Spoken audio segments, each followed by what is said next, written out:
In late summer 2025, a disturbing video swept across TikTok and X, captivating millions of viewers within hours. The clip seemed to appear out of nowhere, shared by anonymous accounts and quickly picked up by major meme pages and influencers. It was the kind of video that demanded attention, shocking, emotional, and impossible to look away from. The video showed a young trainer, Jessica Radcliffe, in the middle of a live show at Pacific Blue Marine Park. She was performing with a massive orca, a routine she'd supposedly done countless times before. Suddenly, the orca turned aggressive, grabbing Jessica and pulling her underwater as the audience screamed in terror. The footage was chaotic and grainy, amplifying its sense of realism and horror. The shaky camera, muffled screams, and splashing water made it feel like a genuine, unfiltered tragedy unfolding in real time. Viewers could almost feel the panic in the air. Social media posts quickly filled in the backstory, claiming Jessica was a dedicated 23-year-old trainer who'd worked with the orca for years, only to be fatally attacked in front of a horrified audience. Heartfelt tributes and memorial posts began circulating, painting Jessica as a passionate animal lover whose life was cut tragically short. The story spread rapidly, with millions expressing outrage and grief. Hashtags demanding justice for Jessica and calling for an end to orca captivity trended worldwide. Heated debates erupted in comment sections, reigniting long-standing arguments about the ethics of keeping orcas in captivity and the dangers faced by trainers. The video's visceral impact and the detailed narrative made it feel undeniably real, tapping into public anxieties about marine parks and animal welfare. People shared their own stories and fears, fueling the emotional firestorm.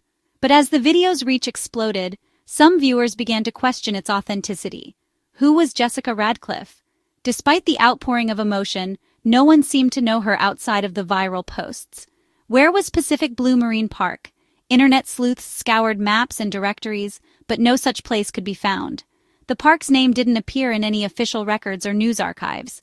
Why hadn't major news outlets reported on such a shocking event? For a tragedy of this scale, the silence from traditional media was deafening. Journalists began digging, but found only dead ends. The story's cinematic tragedy and lack of verifiable details raised red flags. Fact-checkers and skeptics pointed out inconsistencies, from the park's non-existent address to the absence of any official statements. What began as a viral tragedy soon unraveled into one of the most convincing digital hoaxes of the decade. The internet had been fooled by a story that was never real, but felt true enough to believe. The world was about to discover just how easily fiction can masquerade as fact online, and how quickly a lie can travel when it's wrapped in the trappings of truth. The first clue that something was amiss was Jessica Radcliffe herself. Her name was everywhere, whispered in online forums and splashed across headlines, but the more people searched, the more questions arose. In a world where everyone leaves a digital footprint, Jessica left none. There were no school records, no employment history, no social media presence, not even a single tagged photo from a friend or family member. It was as if she had appeared out of thin air, only to vanish just as quickly. The only evidence of Jessica's existence was found in the captions of a single viral video. There were no interviews, no eyewitnesses, no one who could say they'd ever met her in real life.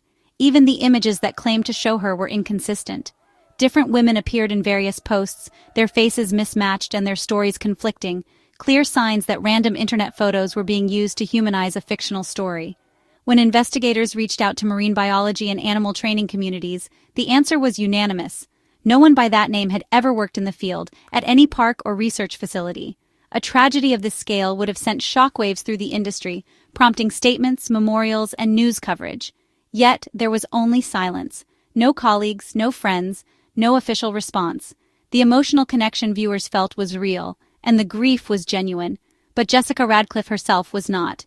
The world was mourning a stranger who, in truth, had never walked among them. She was a character, carefully invented to make the hoax feel personal and devastating. Her story was crafted to tug at heartstrings and spark outrage, but it was all a fabrication.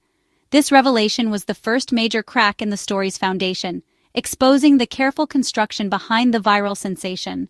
With the central figure exposed as fiction, the rest of the narrative began to collapse, unraveling the web of lies that had captured so many hearts. In the end, the world was left mourning someone who never existed, a powerful reminder of how easily fiction can masquerade as fact in the digital age.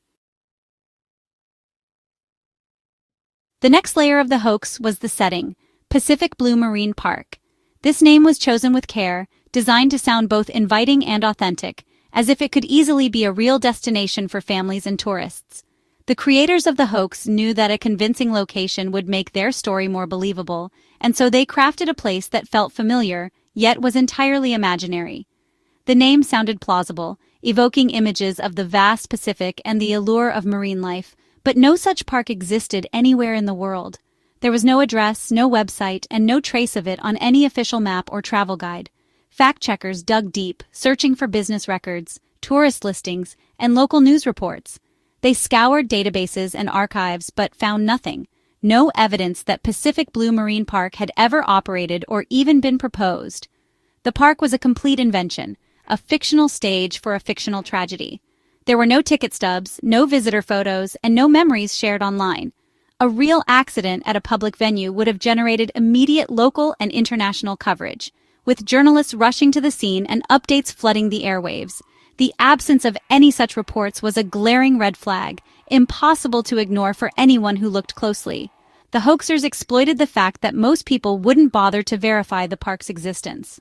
In the age of viral news, many simply accept what they see online. By creating a believable but fake location, they made the story harder to debunk at first glance. The details seemed right, and that was enough to fool thousands. The non-existence of both the person and the place revealed the narrative as a carefully constructed lie, showing just how easily fiction can masquerade as fact in the digital age. With both the victim and the location proven fake, attention turned to the video itself. Digital forensics experts quickly determined the clip was AI-generated, a deepfake designed to mimic real-life tragedy. Subtle inconsistencies gave it away: unnatural water movement, repetitive crowd patterns, and audio with a flat, synthetic tone. The creators likely used generative AI to blend archival Orca footage with digital models, fabricating a seamless but entirely false event. This technology, once reserved for Hollywood, is now accessible to anyone, including hoaxers. The Jessica Radcliffe video demonstrated how AI can create convincing fake events that fool millions. It's a stark warning: seeing is no longer believing. As synthetic media becomes more sophisticated, the need for skepticism and detection tools grows urgent. The line between reality and fabrication has never been thinner. The hoax worked because it echoed real tragedies. Stories of orca attacks on trainers, like the death of Don Brancho at SeaWorld in 2010, are etched in public memory. The hoaxers borrowed details from these real events, making their story feel familiar and believable. By tapping into collective fears and well-known incidents, they made fiction feel like fact. The existence of real, documented orca attacks provided fertile ground for misinformation to take root. The result, a fake story that felt true because it fit a pattern we already recognized. This is how sophisticated hoaxes prey on our memories and anxieties. To see the difference between hoax and reality, compare Jessica Radcliffe's story to the real tragedy of Don Brancho. When Brancho died, the event was immediately confirmed by police, SeaWorld, and major news outlets. There were eyewitnesses, official investigations, and a public paper trail, everything a real event generates. The aftermath included legal action, regulatory changes, and the creation of a charitable foundation in her name. In contrast, the Radcliffe story had no family, no investigation, and no lasting impact, just a viral video and anonymous posts. Real tragedies leave verifiable evidence and consequences. Hoaxes exist in a closed loop, with no external corroboration. The difference is clear. One is a heartbreaking reality, the other, a digital illusion. The Radcliffe hoax mimicked tragedy, but left no real-world footprint. The Jessica Radcliffe story spread like wildfire, fueled by emotional manipulation and social media algorithms.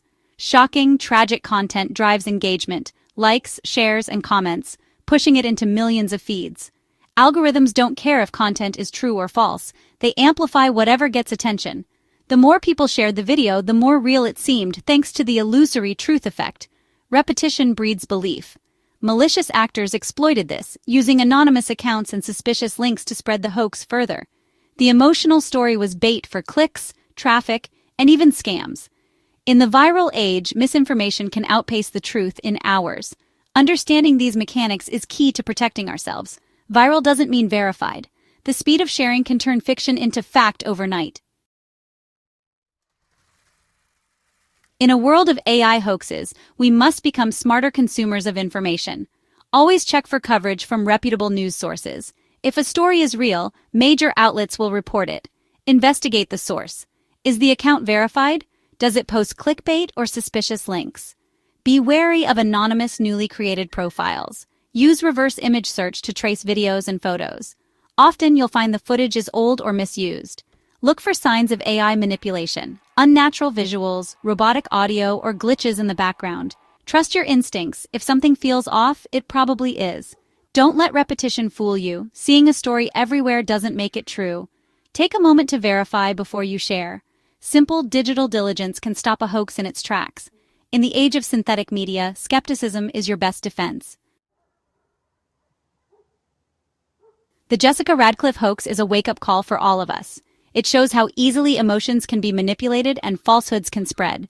Our outrage and empathy were real, but the story was not. We must pause before sharing, verify before believing, and teach others to do the same. Social media platforms must also step up, improving detection and transparency around AI-generated content. Combating misinformation requires individual vigilance, corporate responsibility, and better technology. Media literacy is essential. Understanding that not everything online is real protects us all. The digital world is powerful, but also full of illusions. By thinking critically and pausing before we share, we can ensure truth, not fiction, shapes our understanding of the world.